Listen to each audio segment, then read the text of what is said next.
Assalamualaikum warahmatullahi wabarakatuh. Sebelumnya kami ucapkan terima kasih kepada Ibu Wilya Novianti MPD selaku dosen pengampu mata kuliah Telaah Kurikulum dan Kapita Selekta BKSMA dan juga teman-teman semua yang sudah menyempatkan hadir dalam pertemuan hari ini. Kemudian izinkan kami untuk memperkenalkan diri. Kami dari kelompok 9 kelas B2 2019 yang beranggotakan 4 orang, yaitu yang pertama saya sendiri, Amelia Sundari, kemudian Nanda Dwi Laksono, Restu Nurfadila, dan Tia Septiana. Dalam pertemuan ke-12 ini kami akan mempresentasikan atau membahas mengenai telaah kurikulum BK dalam kurikulum KTSP.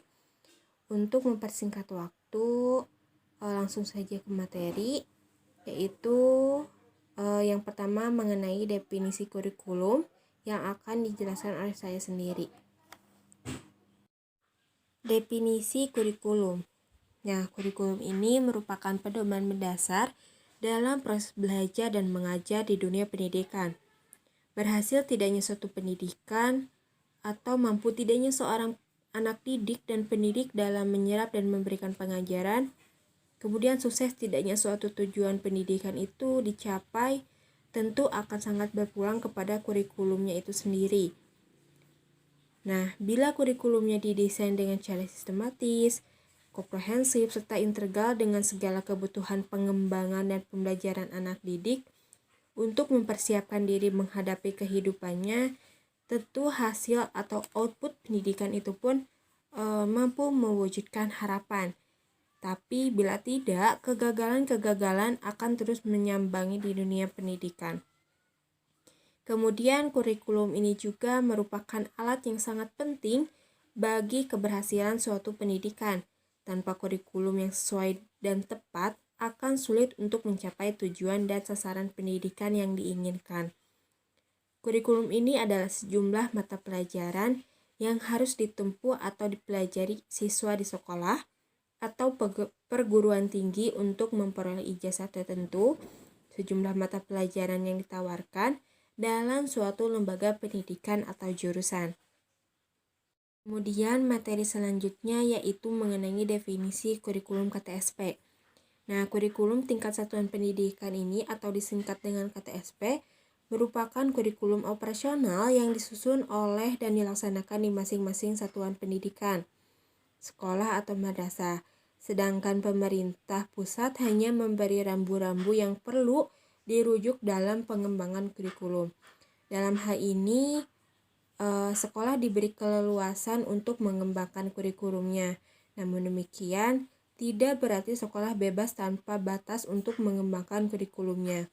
Dalam pelaksanaannya tetap berpegang atau merujuk pada prinsip-prinsip dan rambu-rambu operasional standar yang dikembangkan oleh pemerintah, serta merujuk pada standar kompetensi lulusan atau SKL dan standar isi yang telah ditetapkan melalui Permen nomor 23 tahun 2006 untuk standar kompetensi lulusan dan Permen nomor 22 tahun 2006 untuk standar isi. Nah, kurikulum tingkat satuan pendidikan juga merupakan upaya untuk menyempurnakan kurikulum agar lebih familiar dengan guru, karena mereka banyak dilibatkan, diharapkan memiliki tanggung jawab yang memadai.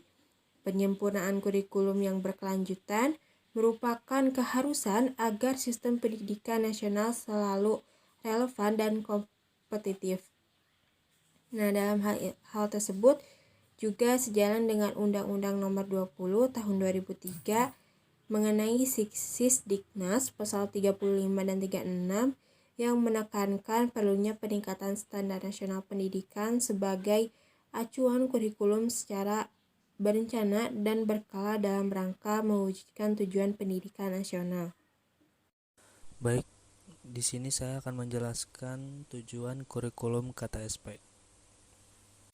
Secara umum, tujuan KTSP adalah untuk memandirikan dan memberdayakan satuan pendidikan melalui pemberian kewenangan kepada lembaga pendidikan dan mendorong sekolah untuk melakukan pengambilan keputusan secara partisipatif dalam pengembangan kurikulum.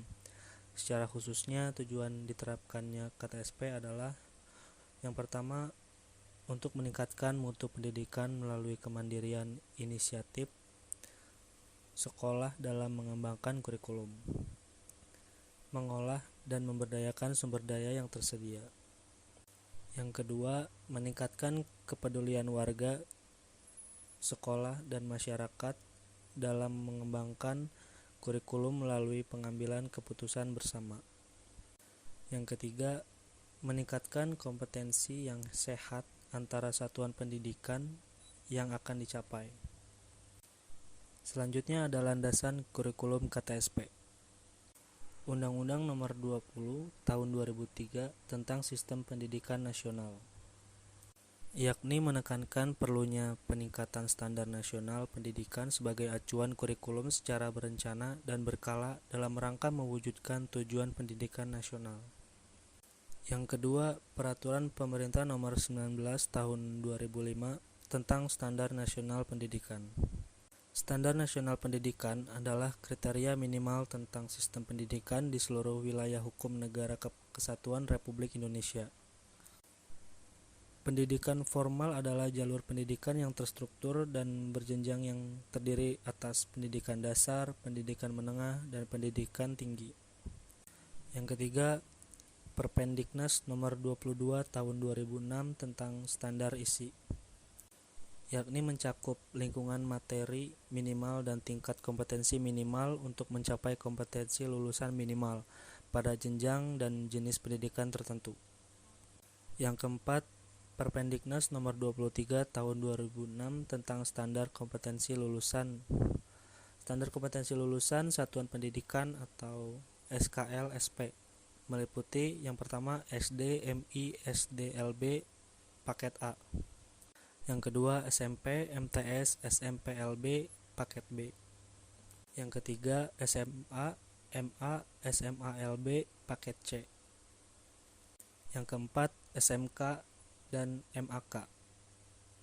Standar kompetensi lulusan satuan pendidikan SKLP, SKLSP dikembangkan berdasarkan tujuan setiap satuan pendidikan, yaitu yang pertama pendidikan dasar yang meliputi SD, MI, SDLB paket A dan SMP, MTS, SMPLB paket B, bertujuan meletakkan dasar kecerdasan, pengetahuan, kepribadian, akhlak mulia, serta keterampilan untuk hidup mandiri dan mengikuti pendidikan lebih lanjut. Yang kedua, pendidikan menengah yang terdiri atas SMA, MA, SMALB paket C bertujuan meningkatkan kecerdasan, pengetahuan, kepribadian, akhlak mulia, serta keterampilan untuk hidup mandiri mengikuti pendidikan lebih lanjut. Yang ketiga, pendidikan menengah kejuruan yang terdiri atas SMA, SMK, MAK bertujuan meningkatkan kecerdasan, pengetahuan, kepribadian, akhlak mulia, serta keterampilan untuk hidup mandiri dan mengikuti pendidikan lebih lanjut sesuai dengan kejuruannya. Selanjutnya ada ciri-ciri kurikulum KTSP. Yang pertama, KTSP memberi kebebasan kepada tiap-tiap sekolah untuk menyelenggarakan program pendidikan sesuai dengan kondisi lingkungan sekolah, kemampuan peserta didik, sumber daya yang tersedia, dan kekhasan negara. Yang kedua, orang tua dan masyarakat dapat terlibat secara aktif dalam proses pembelajaran. Yang ketiga, guru harus mandiri dan kreatif. Yang terakhir, yang keempat, guru diberi kebebasan untuk memanfaatkan berbagai metode pembelajaran. Sekian materi yang sudah saya paparkan. Terima kasih. Struktur isi KTSP dalam bimbingan dan konseling. Struktur kurikulum merupakan pola dan susunan mata pelajaran yang harus ditempuh oleh peserta didik dalam pembelajaran. Kedalaman muatan kurikulum, setiap mata pelajaran pada setiap satuan pendidikan dituangkan dalam kompetensi yang harus dikuasai oleh peserta didik sesuai dengan beban belajar yang tercantum dalam struktur kurikulum.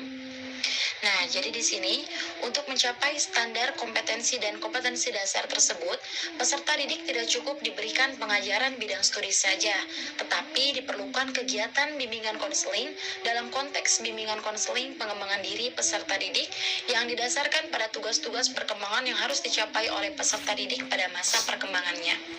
Adapun tugas perkembangan peserta didik SMA adalah sebagai berikut. Di antaranya, mencapai pengembangan diri sebagai remaja yang beriman dan bertakwa kepada Tuhan Yang Maha Esa, mengenal sistem etika dan nilai-nilai bagi pedoman hidup sebagai pribadi, anggota masyarakat, dan minat manusia. Mengenal gambaran dan mengembangkan sikap tentang kehidupan mandiri secara emosional, sosial, dan ekonomi. Kemudian, mengembangkan pengetahuan dan keterampilan sesuai dengan kebutuhannya untuk mengikuti dan melanjutkan pelajaran atau mempersiapkan karir, serta berperan dalam kehidupan masyarakat. Kemudian yang terakhir, memantapkan nilai dan cara bertingkah laku yang dapat diterima dalam kehidupan sosial yang lebih luas. Baik, saya akan menjelaskan tentang program BK berdasarkan KTSP. Nah, dalam program ini ada langkah-langkah penyusunan program bimbingan dan konseling berdasarkan KTSP. Di sini dibagi menjadi 5 poin yang dimana itu poin pertama adalah identifikasi kebutuhan dan permasalahan siswa yang mengacu pada pengembangan diri dalam KTSP bahwa beban tugas guru adalah 24 jam pelajaran per minggu. Dan setiap satu layanan atau kegiatan BK dengan 2 jam pelajaran, maka di setiap minggu seorang konselor minimal harus menyelenggarakan 12 layanan dan atau kegiatan pendukung lainnya. Itu yang kedua, menentukan prioritas layanan. Pada menentukan prioritas layanan ini, konselor harus menentukan terlebih dahulu permasalahan mana yang akan segera ditangani atau diselesaikan. Tuh, yang ketiga, menentukan dan memperhatikan situasi dan kondisi sekolah. Jadi sebelum kita sebagai konselor akan menangani atau memecahkan suatu masalah peserta didik, tentunya kita harus tahu terlebih dahulu tentang lingkungan, situasi dan kondisi sekolah. Itu yang keempat, memperhatikan potensi konselor. Nah, di sini kita harus memperhatikan terlebih dahulu kemampuan konselor, apa sudah mumpuni atau belum secara kemampuan dalam pemecahan masalahnya. Itu khusus untuk peserta didik, bukan peserta didik tapi khusus untuk guru-guru lainnya ataupun kepala sekolah gitu. Dan yang poin kelima adalah menyusun program bimbingan yang meliputi program tahunan, program semesteran, program bulanan, program mingguan, dan harian.